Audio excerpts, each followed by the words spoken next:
pillars of the breath and the body. And the third pillar, and what I think is the most important pillar, is the mind. Important is the body, even more important is the mind.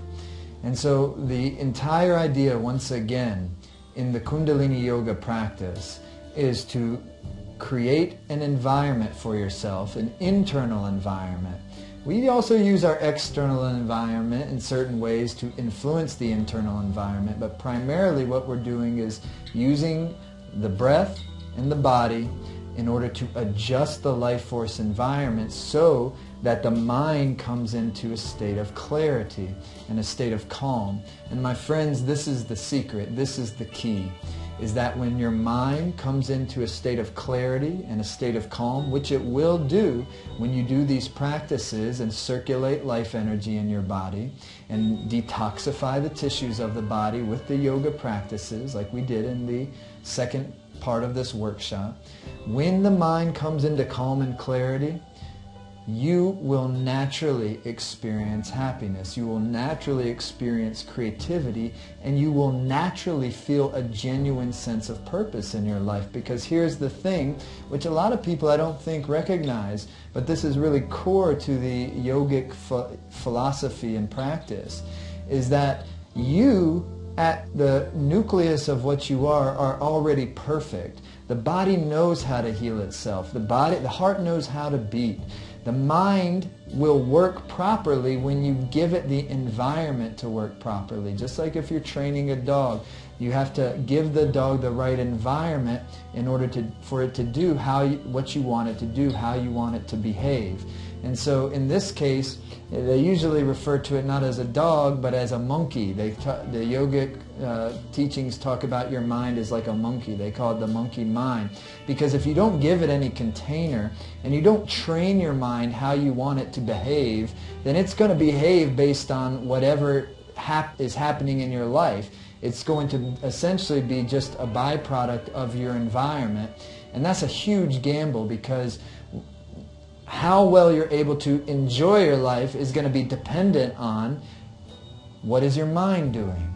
So that's why we say important is the body, more important is the mind. Because if you have a really content mind and a really happy mind, then even if you are experiencing some pain in life, you will still be able to maintain a certain love of life, a certain appreciation and gratitude of life. And it's that love of life and gratitude in life which allows you to enjoy life. So all we want to do is to use the body, use the breath, to create a calm and clarity of the mind. And that's huge progress. And that's just, it doesn't require you to learn any new belief system. It doesn't require that you do anything special. Everybody it works for. It doesn't matter. It's like what high of an IQ you have. None of that stuff matters. Every single person is equipped to be happy if they just are able to create the conditions for happiness. So once we create that calm and clarity of the mind, which you can absolutely do with these yoga practices, then we take it to the next step. Then we want to give the mind a direction. And the way we give the mind a direction is by using mantra. Now what do I mean by that? Your mind currently already has a certain direction. So for instance, if I'm experiencing chronic depression, and chronic means it's long-lasting. It doesn't go away. It sticks around for the most part. And if it does go away, it comes back pretty quick. It's what I call sticky depression. Then over a long period of time, that has developed. It just doesn't like pop up someday. Something had to have given rise to that mental direction. And it probably took years upon years upon years. So what ends up happening is you kind of create like a neurological groove within the psyche that then produces that type of a mental state. You have the internal condition that is lending itself towards depression or anxiousness or whatever the case may be. So if we want to be less miserable and more happy and more content, and that's all we're asking, at first we want to be less miserable, more happy, more content. Or if you're already pretty happy and pretty content, you want to take that to the next level. And you want to have a really extraordinary type of happiness, extraordinary levels of creativity, extraordinary levels of clarity and radiance and magnetism and health and vitality. These are the types of things that the Kundalini yogi is interested in, not just business as usual or pretty happy, pretty healthy, but we are people that are really interested in extraordinary living, excellence, caliber, really powerful life. And so if that's the type of thing you're interested in, well, Kundalini yoga is definitely something for you. And so how do you change those deep grooves that are creating the current behavior that we have? We have all these habits. And some of those habits, as we've mentioned in the previous parts of this workshop, are supportive to you, make you healthier, more vital, more happy. And some of those habits are not supportive to you. They make you less healthy. They make you less of yourself. They make you more unhappy. And so how do we take the real primary ones, the ones that are really causing us problems and pain and suffering in our life? And how do we change that? Well, step one, we've gone through. Changing the life force environment using the body and the breath. Detoxing the body, because part of this is even the chemistry of the body and in the tissues of the body, the blood and the fat tissue. If those tissues of the body are not detoxified properly, then it's hard to make changes in the mind. And so that's what the yogic exercises do. That's why we don't just immediately start with meditation or immediately start with mantra, but first we do the physical exercises to purify the tissues of the body, move and circulate the life force energy. Now we feel light, now we feel clear. And then when you use a mantra from that space, it's really, really wonderful and really, really powerful. And so mantra, the word mantra is very simple. If you break it down, it comes from the Sanskrit language, which is one of the root languages of the English language. The word man means mind. And the word tarang means wave. So all a mantra is a wave of your mind. And so I always tell folks, you're chanting something anyways, you're using a mantra anyways, you might as well use a good one. What do I mean by that? You have an internal dialogue anyways. And your internal dialogue is stabilizing whatever the current thought pattern is that you have. So if you want to change your mind, you also have to change your internal dialogue. And you might want to start paying attention to that. Is your internal dialogue feeding your insecurity? Is your internal dialogue feeding misery? Is your internal dialogue feeding anxiousness? What is the case? What is going on? And if you pay attention to that, you'll find that it is doing so in certain cases. And so how do we start to train our mind to think in a productive fashion that is going to make us more confident, and that is going to make us less anxious, and that is going to make us happier and lighter and positive in our life? The most powerful tool we have for that is using the mantra. And the mantra is just the high frequency sounds, seed sounds primarily, or some of the mantras are built upon seed sounds that give a specific effect to your mind. So in this class in just a moment, we're going to do a couple energy exercises in order to get the body clear, to circulate the life force. And then when we've established that, at least as much as we can in just a couple of minutes, then we're going to do a very short, very easy, very simple mantra meditation. Now, I go into this science of mantra much more in the full course, but for now I just want to give you a quick experience of what this is like and give you the concept and the idea of why to use a mantra. You can also think of mantra as almost like a roto-rooter for your mind, because just like the body needs to be detoxified and purified, the mind does too. When the mind is dull and dense, then your creativity and your positivity have a hard time flowing through it.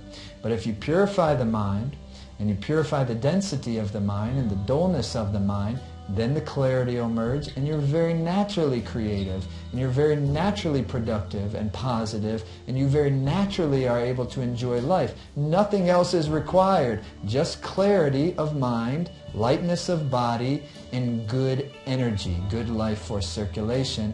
And those are the three things that Kundalini Yoga are primarily geared to do for you. So it's very, very simple. Now, in this meditation, this mantra-based meditation that we're doing, we're going to be using these mudras. And the mudras are different ways, again, to adjust the mind, adjust the psyche by adjusting the life force. And so this meditation that we're doing is known as Kirtan Kriya. Kirtan Kriya.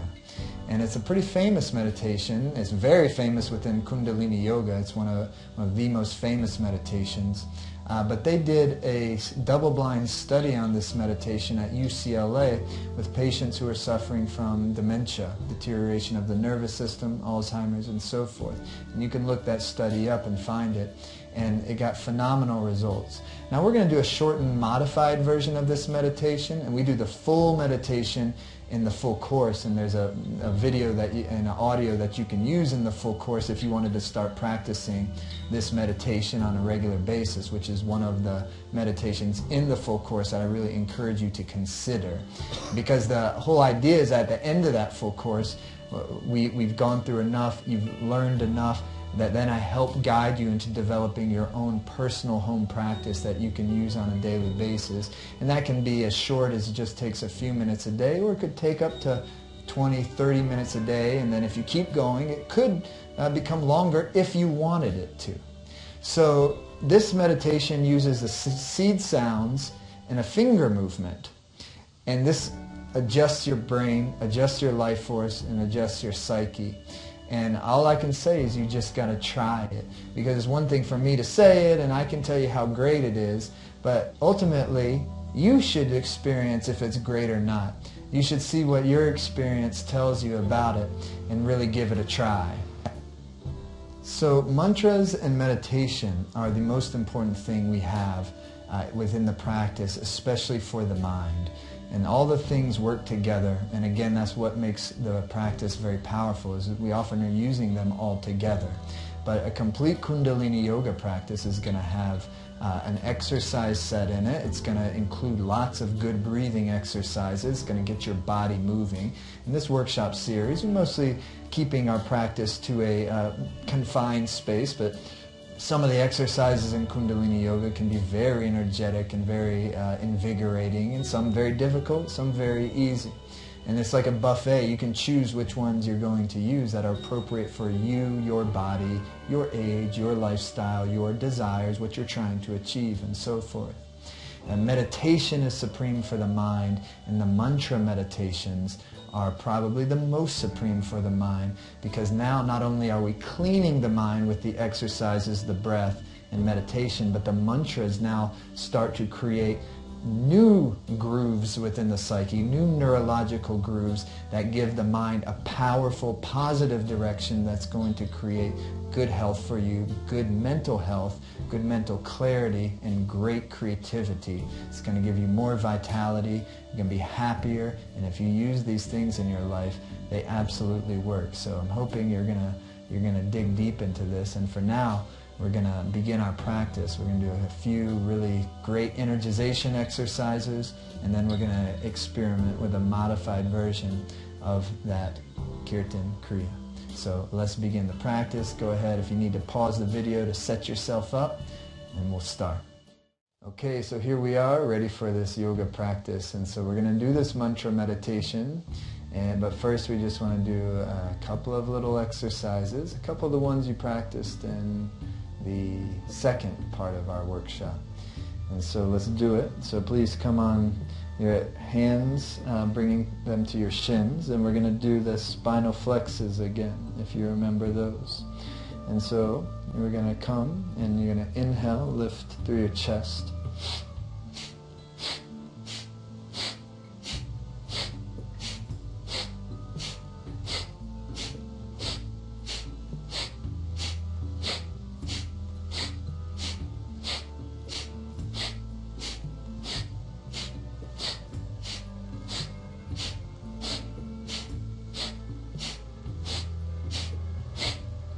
remember, it's a powerful breath but relaxed mind.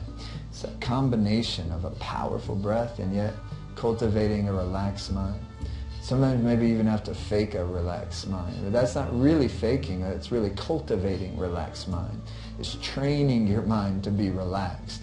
And that's what yoga practice is all about. You're training the body and the mind how you want it to operate most all the rest of the time. So, or what you're really doing is training the life force how you want it to operate, and that is what guides the body and the mind. Eventually, in our modern science, we will get to the point, I believe firmly, to where we can observe with some sort of more sensitive, sophisticated instruments how life force operates in the body. But for now, we have to just experience it for ourselves via our practice and listen to the hundreds and hundreds of years of experience from practitioners who have passed these exercises and techniques down. It's like energy technology of the human body and mind. Keep that gaze into the third eye, because that guarantees that that life force will be directed in the upward fashion. When it's constricted in the lower part of your body, in the rectum, sex organ, navel areas, then that makes the subconscious dominate your psyche. And that's where your old ways of doing things live. When you get the life force circulated higher, then that gives you more willpower, so you can choose a new, better way of living. Yeah? Choose to be happy. Choose. You have a choice. But you have to give yourself enough energetic power to be able to realistically make a better choice. Otherwise, our old habits just dominate, you know, and we can't do much about it until you build your energy. Okay, now deep inhale. Lift through the chest. Now pull up on that rectum, sex organ, navel, your root lock. Open your heart. Relax the shoulders. Keep the breath in and lift that gaze where the root of your nose meets your skull bone. And exhale. Beautiful job. And now just a very short spinal twist. Bring your hands back up to your shoulders. You're going to inhale left, exhale right. It doesn't have to be this major extension of the spine. It can just be very gentle too. It doesn't have to go all the way around. Just loosening up, making supple. It's not about how much you flex and extend. It's more about your mindfulness, about making the spine more relaxed and supple, not too aggressive with it, you know. And if you're younger, you're probably able to be a little more energetic and greater extension. And if you're older, you may be much, much more gentle with how you're doing any of these exercises. So please know that there's many styles of approach that you can use when practicing Kundalini Yoga. You can be very gentle, you can be very relaxed, or you can be much more energetic with powerful breathing and really powerful movement, and anywhere in between.